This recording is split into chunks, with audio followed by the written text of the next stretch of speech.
Dito naman tayo sa analog versus digital communication. Communication signals can be either by analog signals or digital signals. There are analog communication system and digital communication system. First, what is analog signal? Analog signal signifies as continuous signal that keeps changes with a time period. Based dyan sa picture na nakikita nyo, ang tinatawag yung sine waves. Napapansin nyo, so based sa meaning niya, yung signal ng analog kinikip pa rin yung changes. Pinapanatili pa rin yung curve niya. Like what you see, hindi siya nag-i-straight, nagka-curve-curve lang siya. So, sa digital signal naman, while the digital signal signifies a discrete signal that carries binary data and has no discrete values. For example na lang ito, yung a set of number. So, during the propagations and reception, the information contained in an analog signals will inevitably be degraded by undesirable physical noise. The output of the transmitter is a noise-free for all practical purposes.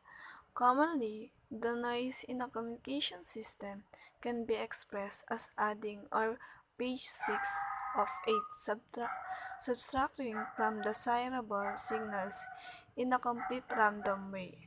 This form of noise is called additive noise, with the understanding that the noise can be negative or positive at different instants of time.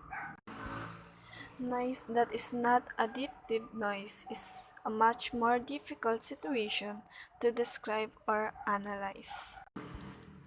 And these other kinds of noise will be omitted here. On the other hand, unless the additive noise disturbance exceeds a certain threshold, the information contained in the digital signals will remain intact. Communications channel. The term channel has two different meanings. In one meaning, a channel is the physical medium that carries a signal between transmitter and the receiver. Example of this, yung atmosphere for sound communication, glass optical fibers, phase for communication. Using visible light, infrared waves, ultraviolet lights, and radio waves. And the other meaning of term channel in telecommunication is seen in the phrase communication channel, which is subdivision of transmission medium so that it can be used to send multiple streams of information simultaneously. In-example ko dito yung one station, yung radio station na pwede mag-broadcast radio waves sa phase at frequencies in the neighborhood of 94.5 megahertz. While another radio station ay pwede rin makisabay mag-broadcast. While another radio station ay maaari din makisabay sa broadcast radio waves at frequencies in the neighborhood of 96.1 megahertz. Ang bawat radio station ay magpapadala ng mga radio waves over a frequency bandwidth of about 180 kHz na nakasentro sa frequency tulad ng nasa itaas na tinatawag ng mga frequency na carrier or carrier frequencies. Ang bawat istasyon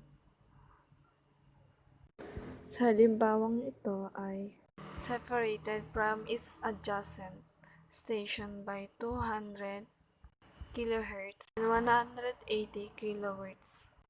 And the difference between 200 kHz and 180 kHz ay isang allowance for the imperfections in the communication system.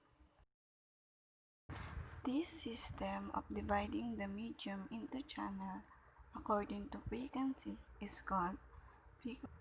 The method of dividing the medium into communication channel is called the time division multiplexing and is used in optical fiber communication.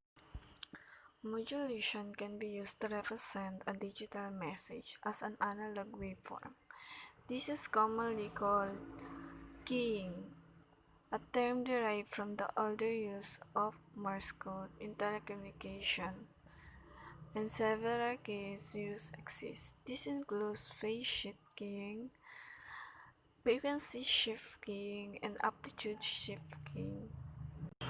For example, yung sa Bluetooth system, gumagamit ng phase shift keying upang makipagpalitan ng impormasyon sa pagitan ng iba't ibang devices.